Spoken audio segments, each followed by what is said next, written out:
प्यारे सज्जनों, संत ईश्वर का सगुण रूप होते हैं, इसलिए संतों के साथ सत्संग ईश्वर के साथ सत्संग करने के समान है। संत ज्ञान के सागर होते हैं, इसलिए यदि हम उनके पास सीखने की वृत्ति से जाते हैं तो हमें अवश्य लाभ होता है। अनेक कार्यों में से संत का एक विशेष कार्य ये होता है कि लोगों को उनके दिव्य स्वरूप अथवा आनंद को अनुभव करने हेतु मार्गदर्शन करना।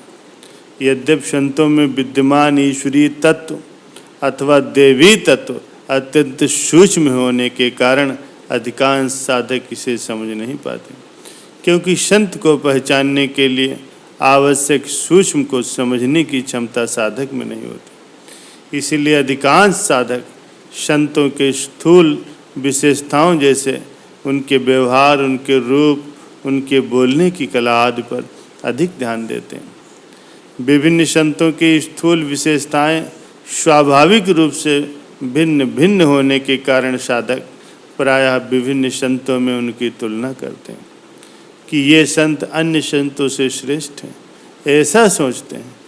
लेकिन प्रत्येक संत को यथोचित आदर सत्कार देने में सक्षम होने के लिए उनके दर्शन, उनके मार्गदर्शन से अधिकतम आध्यात्मिक लाभ सुनिश्चित करने के लिए ये समझ लेना आवश्यक है कि सभी संतों में प्रकट होने वाला ईश्वरीय तत्व एक ही है।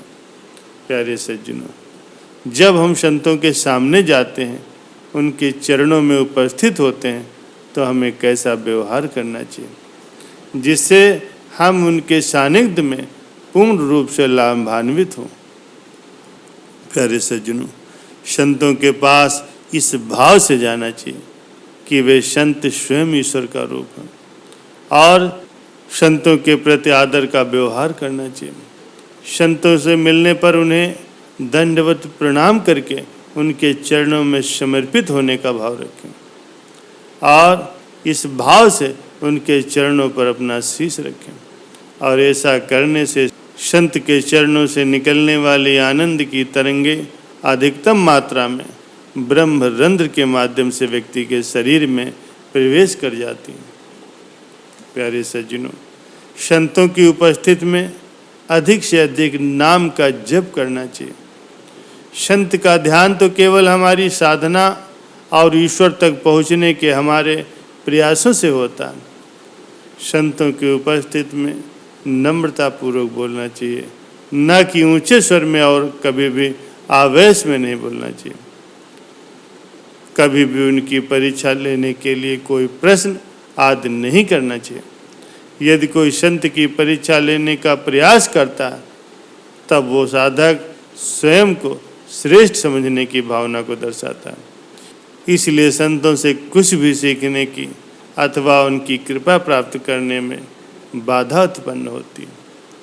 प्यारे सज्जनों, संत विभिन्न प्रकार से सिखाते हैं, जैसे कुछ अपने वचनों द्वारा, कुछ अपने कृत्यों द्वारा, कुछ उदाहरण दे करके, कुछ परीक्षा ले करके, कुछ संत अपनी अनुभूतियाँ सुनाते हैं।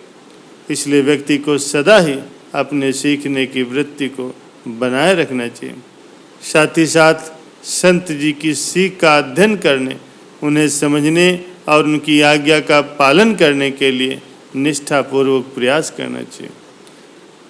संत केवल उन्हीं का मार्गदर्शन करते हैं जो उनकी आज्ञा का पालन करते हैं।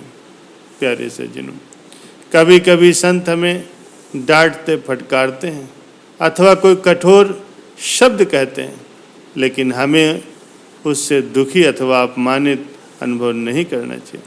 अपितु हमें तो सुधारने के लिए संत कितना परिश्रम करते हैं, इसके लिए उनके प्रति कृतज्ञ रहना चाहिए। हमें ये भाव होना चाहिए कि उनका सुधारने का उद्देश्य हमें सिखाना तथा प्रायः हमारा अहंकार नष्ट करना होता, और जैसा उन्हें अपेक्षित है उसका अध्ययन कर उससे सीखना चाहिए और उनके कहे गए वचनों पर विचार करना चाहिए कि वो हमें कैसे सुधार सकते हैं। उनकी आज्ञा का अक्षरता पालन करना चाहिए। संत केवल साधक की आध्यात्मिक प्रगति के लिए ही उसे डांटते और फटकारते हैं। संत के दर्शन के लिए जाते समय व्यक्ति के मन में किसी भी प्रकार की सांसारिक अपेक्षा नहीं होनी चाहिए। भले ही संत कुछ सांसारिक विषयों पर आशीर्वाद दें, ये महत्वपूर्ण है। संत दर्शनों के लिए जब भी जाएं, आध्यात्मिक भाव से जाएं, जिससे केवल सांसारिक लाभ के लिए ही आशीर्वाद प्राप्त करने की अपेक्षा रखनी चाहिए और संत के द्वारा दिखाए गए मार्गदर्शन से और उनके आशीर्वाद से लाभ प्राप्त करना चाहिए। प्यारे सज्जनों, व्यक्ति को संत सेवा के प्रत्येक अवसर का लाभ उठाना चाहिए, क्योंकि ये अवसर ईश्वर के प्रकट स्वरूप की सेवा करने का, जैसे अध्यात्म प्रसार करना, संत की सेवा करना साधक की आध्यात्मिक प्रगति के लिए बहुत महत्वपूर्ण है। प्यारे सज्जनों, संत स्वार्थ रहित प्रेम करते हैं। उनका ध्यान केवल ईश्वर की प्राप्ति की तीव्र इच्छा वाले साधक की आध्यात्मिक प्रगति की ओर होती है। संत सत्संग में साधकों का व्यक्तिगत स्तर पर भी मार्गदर्शन करते हैं। उन्हें निश्चित रूप से ये ज्ञात होता है कि उस साधक की प्रगति के लिए क्या आवश्यक है और इसीलिए वे यथोचित साधना करने के लिए उसका मार्गदर्शन करते हैं। और जो साधक संत द्वारा बताए गए निर्देशों को, उनकी आज्ञा का भली भांति पालन करते हैं, उन पर उनकी कृपा की वर्षा होती है और वो आध्यात्मिक पथ पर दृढ़ता से आगे बढ़ता है। प्यारे सज्जनों, संत चैतन्यता के भंडार होते हैं। उनके संपर्क में आने वाले लोग, वस्तुएं और आसपास का वातावरण उनकी उपस्थित मार्ग से ही सात्विकता से ओतप्रोत हो जाते हैं। संतों द्वारा उपयोग की गई प्रत्येक वस्तु सूक्ष्म सकारात्मक परिवर्तन प्रदर्शित करती है। संतों के साथ सत्संग के समय वातावरण सात्विकता से भर जाता है। अतः उपस्थित साधक संतों से अपेक्षित होने वाली सात्विकता और चैतन्यता आत्मसात करते हैं और फलस्वरूप प्रत्येक संगत के अंदर सात्विकता की वृद्धि होती है, आध्यात्मिक शक्तियाँ जागृत होती हैं।